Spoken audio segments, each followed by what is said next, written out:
Hey everybody, welcome back to Degen Talk. We're here with a very special guest, Ram Kumar, a core contributor at OpenLedger. Welcome, Ram. Hey Jack, how are you doing? I'm doing very well. Thank you for your time. Awesome. Please Thank you. tell us about yourself and tell us about OpenLedger. Yeah, so I'm Ram. I'm one of the core contributors at OpenLedger.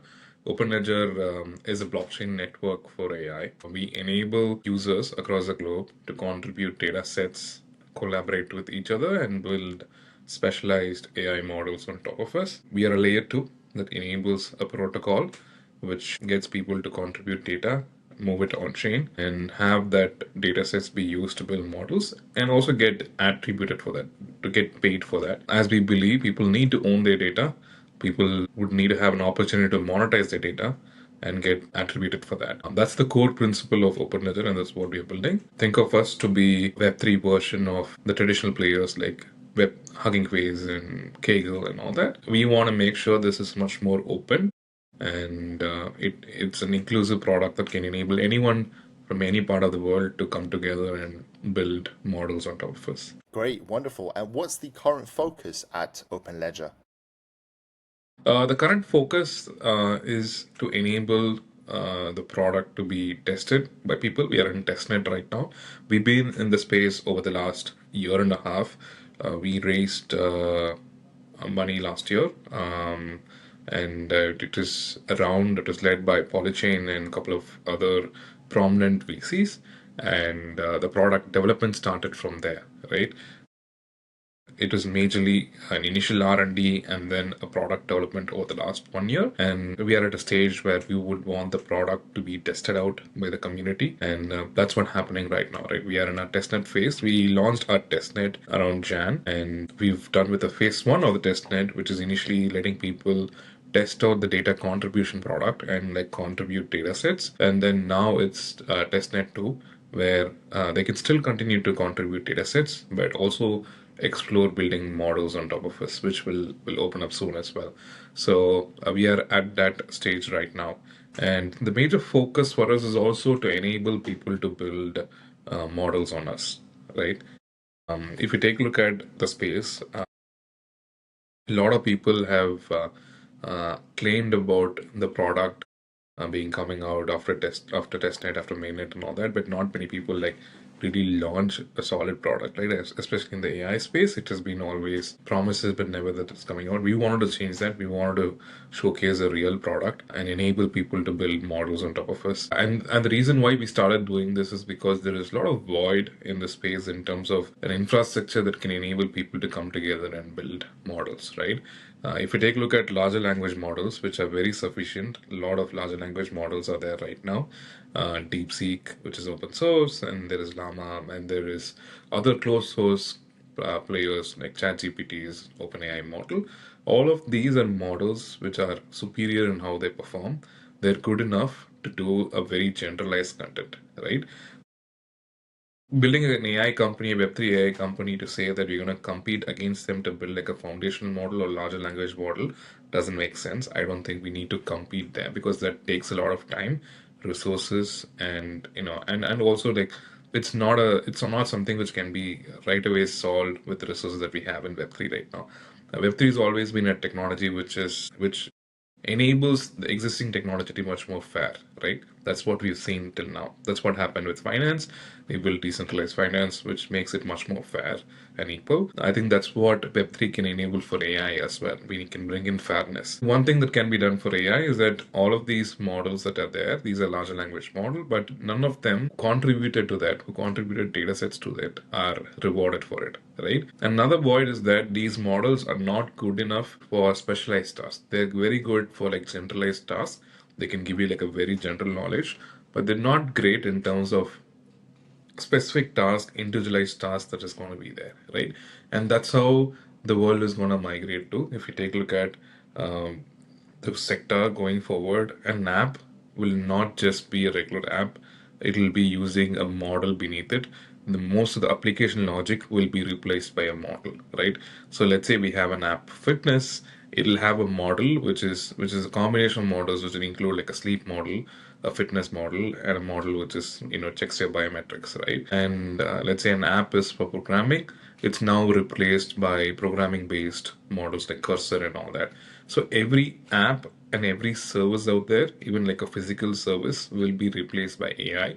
So you would need an infrastructure to provide specialized AI solutions for this, right? For every sector, you need an AI model that is specialized for that.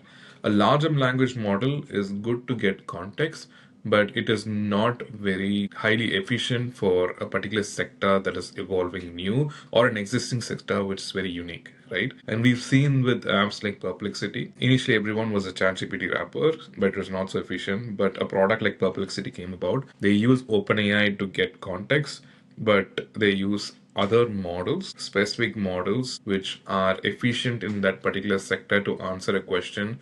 Let's say you ask like a math model, it'll use a free model to give you an answer, right? It'll understand your question using OpenAI to get context, but it'll use a free model, which is a specialized model to give you the right answer for math. So that's how the world will evolve to, right? We would see apps needing models, needing a data feed, a knowledge base of a particular sector for that app to be efficient in the solution that it's providing for you. And you would need specialized models in each of these sectors that we see today. And that's what we want to enable. We want to build a platform where data contributors across the globe can contribute data sets of various sectors. Model builders can use these data sets to build models on top of us and then monetize these models on top of OpenLedger and have these model to be used by people and get paid for it. And when they get paid for it, when there's a revenue for these models, it gets rewarded or shared back to the data contributors. Because for a larger language model, you have the reason why the model is good is because there is data, there is compute, there is algorithm. It has been all these three has been very efficiently handled.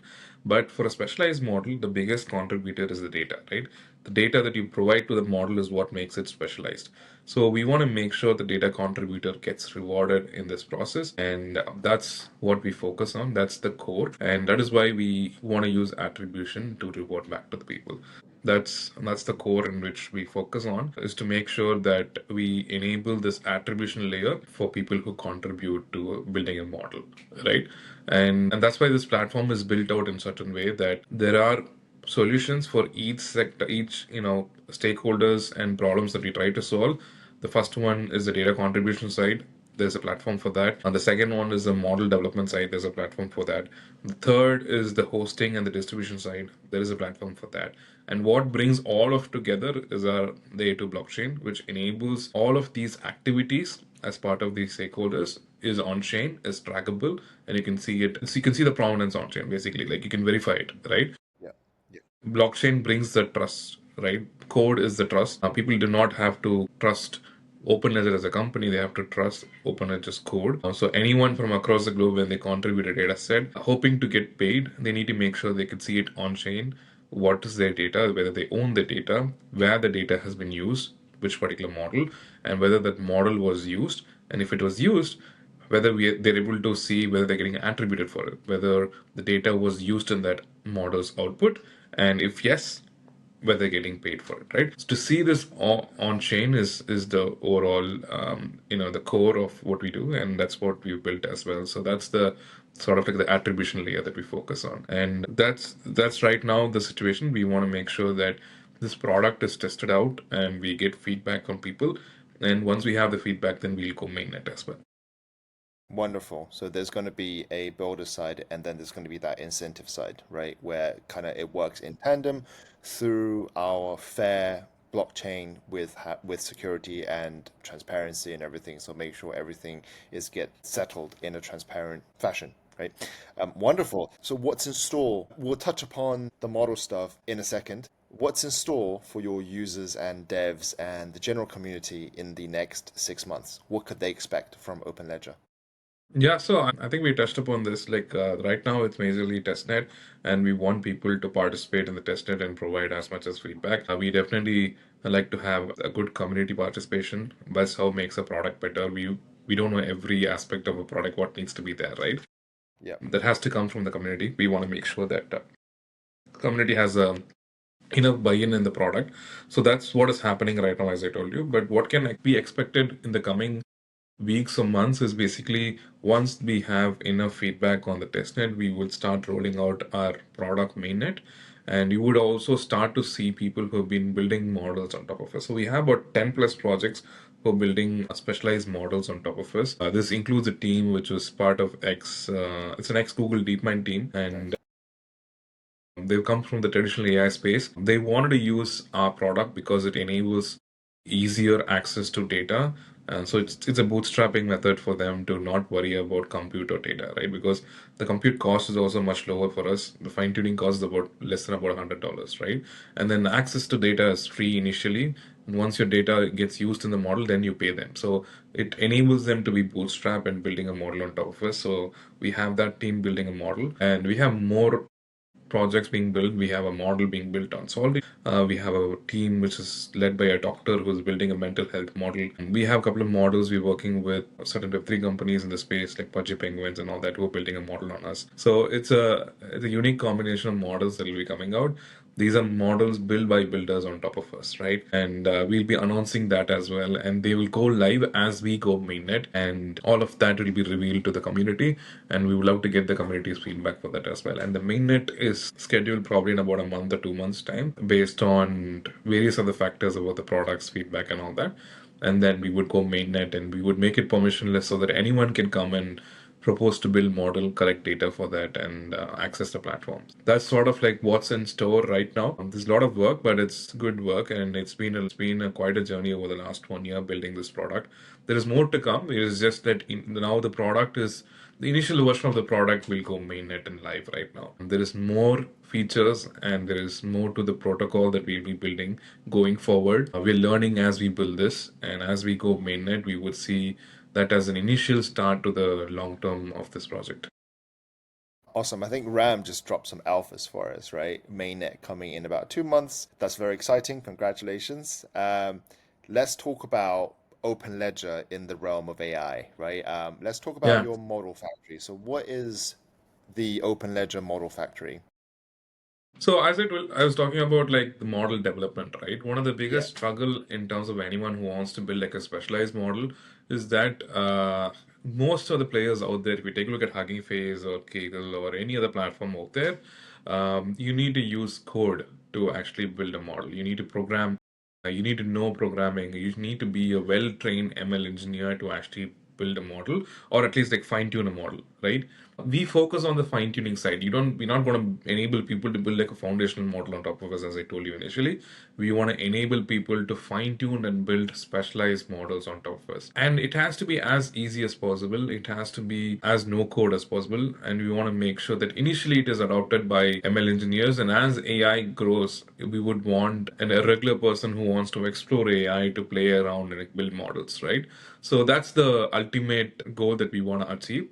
And Model Factory's initial product is a step towards that, right? It's a no-code platform that can enable people to bring in their own data sets that they have or use a community or a data platform to collect data sets from the community, populate that on Model Factory, choose any base model that is there. We've integrated pretty much every other open source model that is there. They can choose any of these open source models, including DeepSeek, Llama, Mistral, or any models that comes in, and then fine tune these models using these data sets that we populated. And it's just a no code platform, so you can just do it in about 5 minutes time and train and fine tune a model and see how this model works. You could also evaluate these models on top of us. Once a model is built, you can test the model, you can ask questions, see if it works. If not, try again, right? You can iterate and keep on trying again, and finally come up with an output which has the final fine-tuned version of the model being released. So that's what Model Factory enables. It's like a factory that's going to churn out a lot of models, and it's a no code platform. And not many people again have experimented on this. We are one of the first people who've launched this one as well. So we want to make sure that model development is as easy as launching a token, but it should not be. But we also want to make sure that it is not like a meme coin launchpad that anyone can come and launch models. We want to make sure that the model development comes in as a proposal. People propose to build a model. There is a community buy-in, community stakes on these models. The models which has enough buy-in get access to the no-code platform, which is Model Factory, and then the model gets built, right? So it's easy, but it also comes with the community buy-in. So that's the essence, and that's the product. That's called Model Factory, which we will showcase to the community soon as well. Right now, what the community can see is basically the data contribution layer, which is where they can contribute data sets. The second phase to that is the model factory, which is internal. It is internal right now, and it's an internal testnet, but which we'll be announcing soon, where the community can start experimenting and building models also. Amazing. Definitely Yeah. we'll be inviting you back on Degen Talk to do a full demo of Model Factory when it's ready. But Yes. no, I think I really like the idea because right now, what really adds value to AI is to build your own model, right? If you're able to give that power to users, obviously not make it like pump fun, right? Release a Yeah. model every second. Okay, it's probably not going to Yeah. work that way. But then Yeah. again, when you're able to have that power to train the model based on your needs, that adds value, right, to Yes. whatever Yeah. you're building. And when And I people think use that's that, how yeah. that's how any technology has evolved. If you take a look at it, right, when internet came about, building a website itself was a huge thing, right? People used Yeah, to it was a huge charge, thing. It was I'm very sure, difficult at the beginning. yeah, it would have, they would have charged like $1 million to build like one landing page website. Yeah. And we've seen many companies which went IPO for building websites back then. So I think that's how any technology will evolve. Now building a website is just bunch of buttons, right? But with what's happening with the current technology space is that we can build products much quicker. So we are at a stage where we have models which are really good, which would have probably taken about 10 years. It's taken about 3 years to have like very good base models right now. Mm. We can take these make base models and make it customized for ourselves, right? It could be for an individual use or it could be for a sector.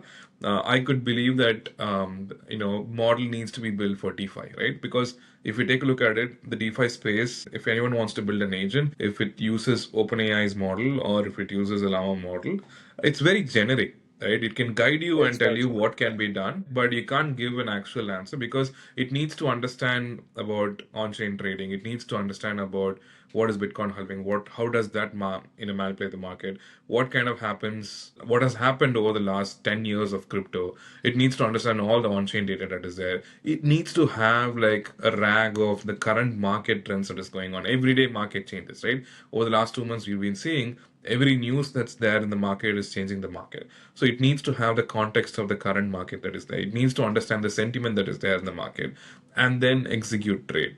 So an agent cannot just use a generic LLM to give you the right input for you to execute a trade or actually be autonomous and go and execute a trade on it themselves, right? So that is what we want to enable. We want to enable people to build a model. Let's say a DeFi model could change that. It could be about 20-30 percentage better than the existing model that is there, which is a significant improvement, right? Which significantly will change the way we interact with these agents. So that's the core idea, to enable people to build these models on top of us, not only restricted to web.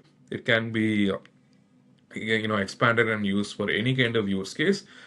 That's the ultimate goal. We don't want to be only in a Web3 platform that can enable only like Web3 focused models to be built on top of us.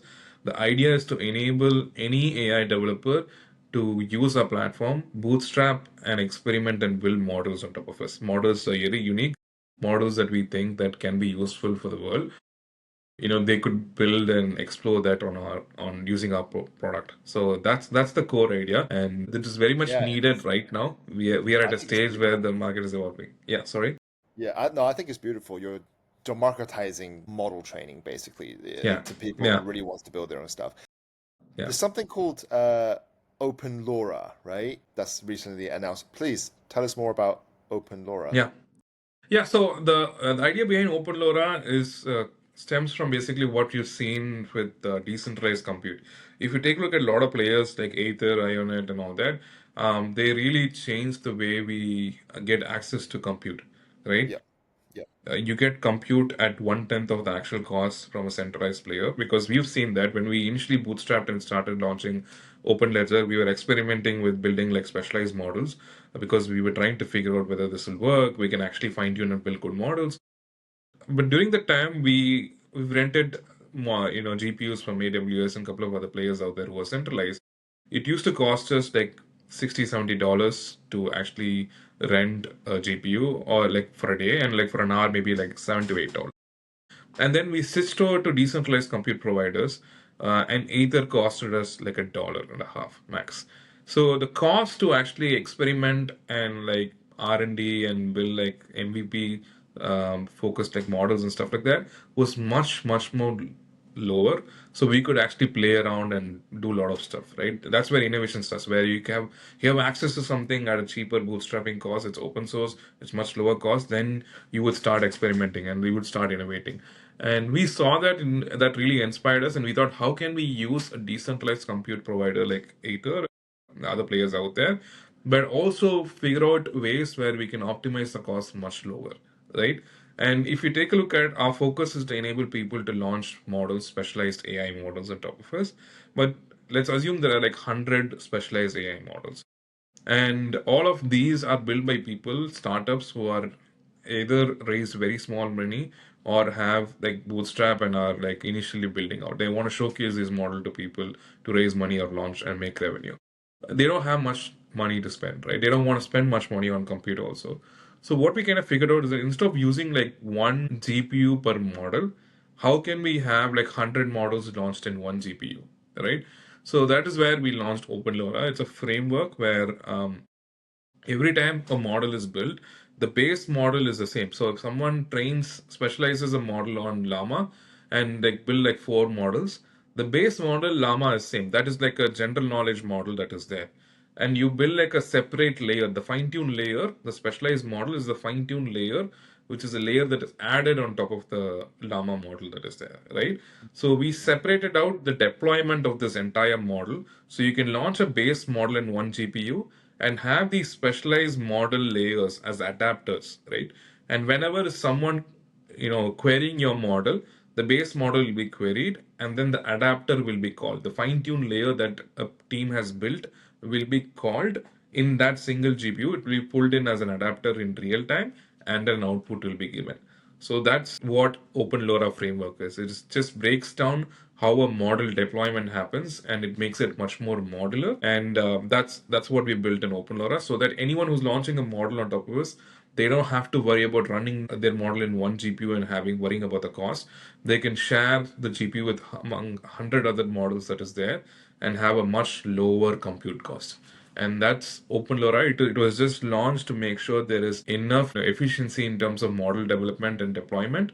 So it encourages more people to deploy models on top of us at a much lower cost. So yes, so that's what we worked on over the last 6 months or so. It's based on an open source paper that is called Openica. So we took that and started implementing that as well.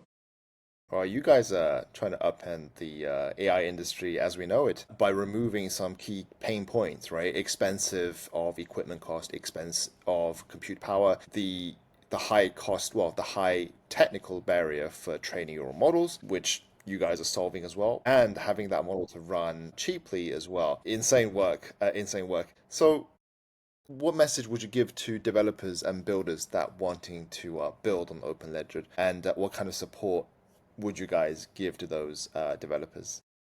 Yeah, so I think what we would love to see is to provide, it's always, in technology, this has really worked. Once you build a product which is really good and people start to appreciate that and accept that, you would see various innovations start to stem from that, right? We've seen this over the years. Every time a good product comes in, you would see people utilizing that and building better products and innovations out of it, right? That is what we would want to have. We would want people to come and experiment and build models out of us. As we discussed on this particular topic, we spoke about no code platform, which is Model Factory. It enables anyone to build models on top of us. We have OpenLoRa, which reduces the cost to deploy and model. You can use our data collection platform to collect any additional data sets that you want, or populate your entire model with data sets that is from the community. You could do that. So we have these platforms where you can access these resources to build model. That's what we would love to see people do, to use our platform and build and experiment with models. The core aspect behind this, why we would want people to contribute data for the model builders who are building model on top of us is attribution, right? And the attribution, we want to keep it as open and verifiable as possible. Our attribution layer itself is actually a paper based on Stanford called Data Inf. So it figures out every time a model gets used. On that inference, it figures out which data cost that inference cost that output of that model to come, and then we use that to attribute and reward the data contributors. So a data contributor, when they contribute data, if it's used in a model and the model was accessed by agents, apps, and all that, every time the model was accessed, if your data was used in that output, you're going to get paid, right? You can see it on chain. You can see your data ownership on chain. You could see which model used your data on chain. You could see whether you're getting paid for your data when the model gets used.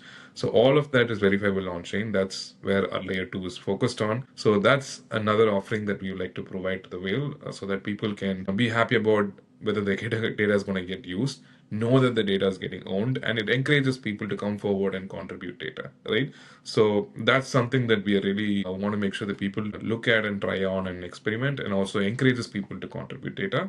So these are the products that we are coming out with. We'll go mainnet soon, and we would want people to build on top of us and showcase what innovations can be done. I think it's great. All this tool set that OpenLedger offers really extend for the devs. All they need to think about is what they want to build. It's all about their imagination. Everything is ready on the platform for them to kind of realize their vision in any way they Yeah, want. yeah. Would love to get your personal view on the current landscape of crypto and the current market with all the AI and the meme coin stuff. What's your thought on the what's your thought on the current market, Ram? I think the market is really trying to find its balance. Over the last 1 year, it has been crazy because Bitcoin price pretty much determined how the market is going to evolve. Yeah, A lot of people it's an were indicator, right? Yeah, it's an It's an indicator. indicator, and I think right now it's trying to find a balance. People are definitely getting back to like fundamentals, products which have like real use case. I think meme coins will still be there. I think it's of a culture. How NFTs were there a couple of years back, I think meme coins will still continue to be there. We can't stop that. There is always speculation in every industry that is there. But real products, people who build fundamentals are being encouraged. The retail users are realizing what is a meme, what's an actual product which has use case, and trying to place their bets accordingly. I think that's what is happening. It's going through a good correction. I think it's trying to find a balance. We would probably need to wait like a couple of months to see how this will turn out. I think it's good for the market. I think it enables builders to focus and build on a good product. It disciplines them, and I think it's good for the market to evolve like this. Wonderful. Yeah, it's a bubble, I think, and that when the bubble bursts, it will remove all the bad actors and kind of refreshes the system. Ram, thank you so much for coming on Degen Talk.